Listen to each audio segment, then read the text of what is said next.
Randall Hughes with GodGlorified.com, and we're commenting on our reading for today for May the 20th. And our reading covered several passages beginning in 1 Chronicles 27, reading also from 2 Samuel 24 and 1 Chronicles 21. And then we had a few Psalms thrown in, Psalm 30, Psalm 33, and Psalm 131.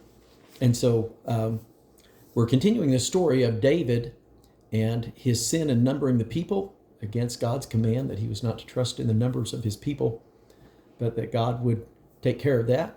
And it was putting his trust in the manpower that he had versus trusting in God. And so God said he would be punished, gave him the choice of the punishment. David chose to fall into the hands of the merciful God, and God brought a pestilence upon the people, and 70,000 men died.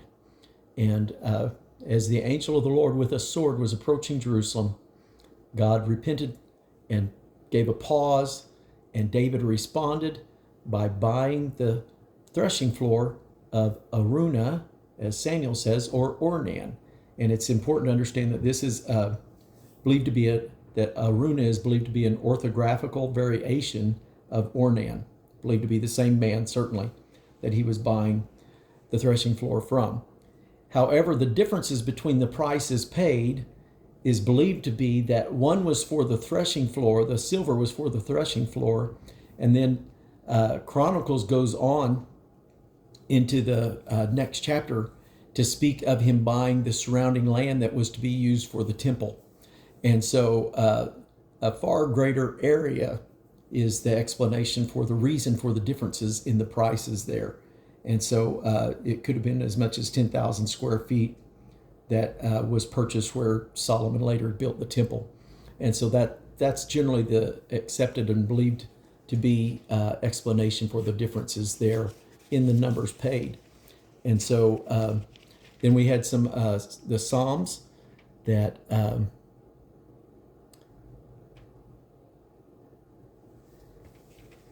his anger endureth but for a moment, and his favor is life. Weeping may endure for the night, but joy cometh in the morning, are one of the lines of comfort that we give to one another at different times of loss. And how that God has turned for me my mourning into dancing, David says. And so some great hope and promises that God gives to David, and words of encouragement to us. And he then shares some of the things. It's vain to trust in horses. It's vain to trust in the strength of man. But the eye of Yahweh, the eye of the Lord is upon them that fear him, and that hope in his mercy. And so we certainly saw God's mercy demonstrated in the humility David showed in paying full price when it could have been given to him.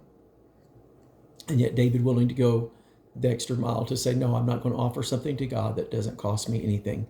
And so something, a lesson to us. God honors our sacrifices. And so I absolutely believe that God has a good accountant. He will not be indebted to any human, ever. And he will find a way to bless you and to offset any sacrifice you make for his kingdom. And so just continue to trust and believe in him, seek his face, walk humbly with your God, and you will be blessed. That concludes our comments for today. God bless you in Jesus' name.